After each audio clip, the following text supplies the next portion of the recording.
Hey guys, Andrew Thruston here with PJ Hussey Real Estate. I'm here with Ashley Everts. We are wanting to go over with you guys what we're seeing as a firm and in our management division specifically, the impacts that the coronavirus has had on the number of tenants that have paid late, the number of tenants that have, chosen not to pay at all, and just give you some of the statistical facts that we're seeing in our portfolio and in the Phoenix market, for you. So sit back, enjoy, and take a look at some of these statistics. So in January, we're bringing our data back to the beginning of the year. We're not going way in the past. We're just going back to January and kind of seeing what those norms were for the number of people that hadn't paid their rent in full and what the balance was in our portfolio for any given month. And we're going to give a little bit of an explanation as to why we feel the numbers are where they are. And then we'll dive into the corona and show you exactly, how those numbers differ, month over month, for, the impact that the coronavirus has had. So again, jumping right into it. So January 2020, we had 95 residents that had not yet paid their rent. And we had an open balance of $38,770.84. That number is a little higher than our average. So our typical average is going to be somewhere in the 65 to 75 range. And, in January, those numbers are a little higher than normal. And Ashley and I kind of discussed this, and we're talking through, like, why do we feel the numbers are a little elevated in January? And I think most of you guys have probably already thought of the answer, which is the holidays. November, December, people are overspending on Christmas. They're going on trips. They're preparing for, taking care of the kids and enjoying family time. And, they forget, that January 1st is going to come and they're going to owe that rent money. So they're a little delinquent. One thing I do want to add, the statistics for us, our portfolio size is a little under 800 doors. And all of this data is based on the second pay Friday of the month. So we're not just doing it as of, like the first of the month or the 10th of the month. We're doing it by the second pay Friday. So the dates are a little different each month, but we are using that second pay Friday as the metric that we're using to calculate these numbers. So again, to recap that, in January, there were 95 residents that had not yet paid their rent in full.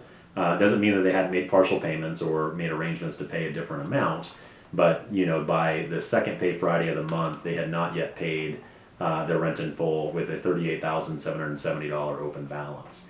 In February, we had 72 residents that had not yet paid their rent in full by the second Friday of the month, and there was a balance of only $23,319.69. That number is lower than typical. Typically, we do see, that second pay Friday right around that $35,000 mark. The statistical number is pretty accurate, though, around 70. So we usually see somewhere between 65 and 75 residents, that have not paid in full by the second Friday of the month. But the reason we feel that number is lower, than our portfolio average is we were talking about taxes. Absolutely. So, what is everybody getting in February? They're getting their tax returns. Taxes. Yeah, exactly. So they're getting their tax returns. They're paying their rent in advance. They're paying a lot towards maybe some of those open balances that were getting carried forward from January. And so the number, the amount of money that was open by the second pay Friday of the month had dropped from $38,000 to $23,000, which again is a little less than our average, which is usually around that $25,000 to $35,000, mark. So moving into March, we had a very similar number of individuals that had not yet paid their rent in full at 73, so one more than February, with a balance of $38,188.57. As you can see, that is a very normal month. That's pretty typical, for the second pay Friday. We are very good at collecting the balance of those funds by the end of the month, and all of the tenants are definitely going to be paying late fees and being served their eviction paperwork and all that. It's a totally separate video topic, but from a statistical number, I wanted to dive into, or at least give you those, that basis, so that now when I talk to you about what impact the coronavirus has had on our collections, you can have an understanding. So just comparing March again with 73 residents that had not yet paid, going into April, which is when the coronavirus, really, was going to impact, the collection side of our business. we wanted to see where is that number going to be, and so in April, we had an increase of quite a bit, and we had 152 residents that had not yet paid their rent by the second pay Friday in April. So that's more than double the number of people that typically don't pay, even more so than the holidays. January, if you remember, I said there were 95 residents that hadn't paid. In April, because of the coronavirus and the media and everything that's been going on in our world, we had 152 individuals that had not yet paid. With an open balance, by the way, of $91,165.08, which is almost 3 times higher, than the open balance that we had in March or February or January for that matter. So it's almost 3 times higher than our normal collection amount. So one of the things that Ashley and I were kind of discussing and what we've been going over here at the office is how much of that is fear and how much of that is actual loss of job, loss of income, impact due to the virus. I was talking with Elicia Maxey, who's one of our property supervisors, and was providing me with some statistical data every Friday on what we're seeing from the number of people that are asking for payment arrangements or just simply saying that they can't pay. To date, she said that they have 0 individuals that have come to us and have refused to pay their rent, which is fantastic. I was really expecting, to see 10, 15, 20 individuals come in and just say, hey, you know what, screw you guys. I'm not getting evicted. I'm taking off and going to ride this wave, and you can kick me out later on.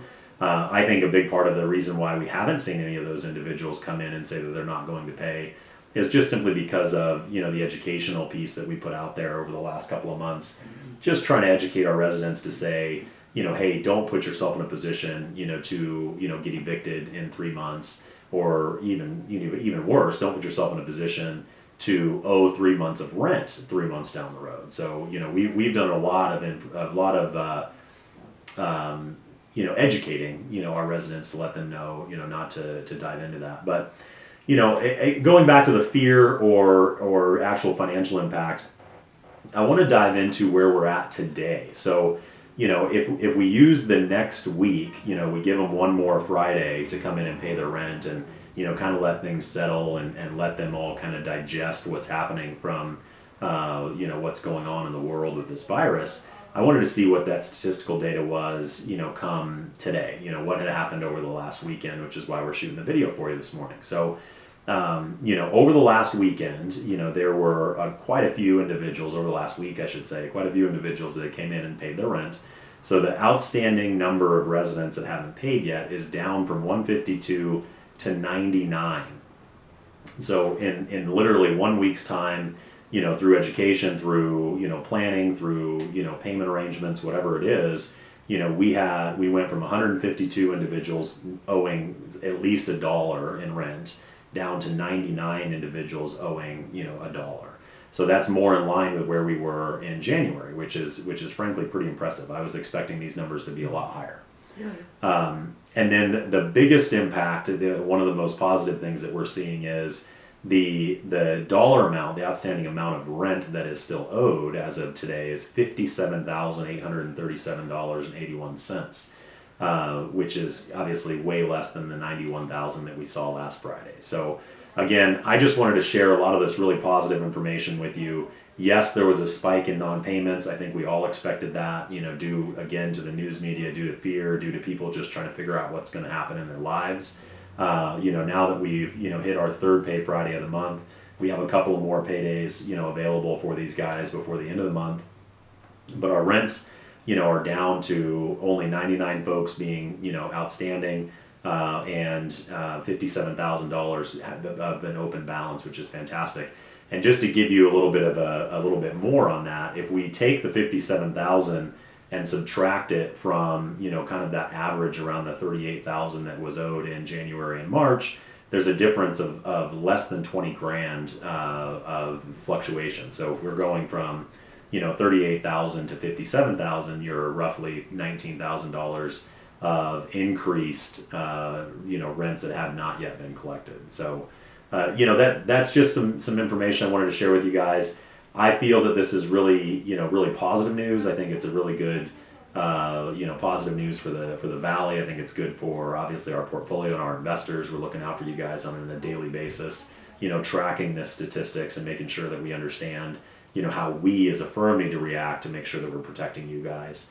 Anything you want to add on that, Ashley? April 30th is when we go into phase 1. There's phase 1, 2, and 3. Mm-hmm. We go into phase 1, opening the economy back up again. So that's good positive news. Absolutely. And for that number to be where it is and only another week to go, it's going to change everything.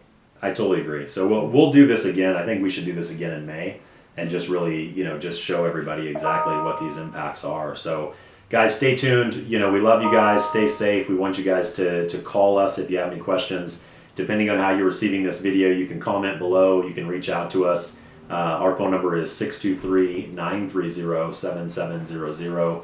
You can always find us on the web at www.pjhussey.com. Andrew here, Ashley, we love you. Stay safe. We'll talk to you soon.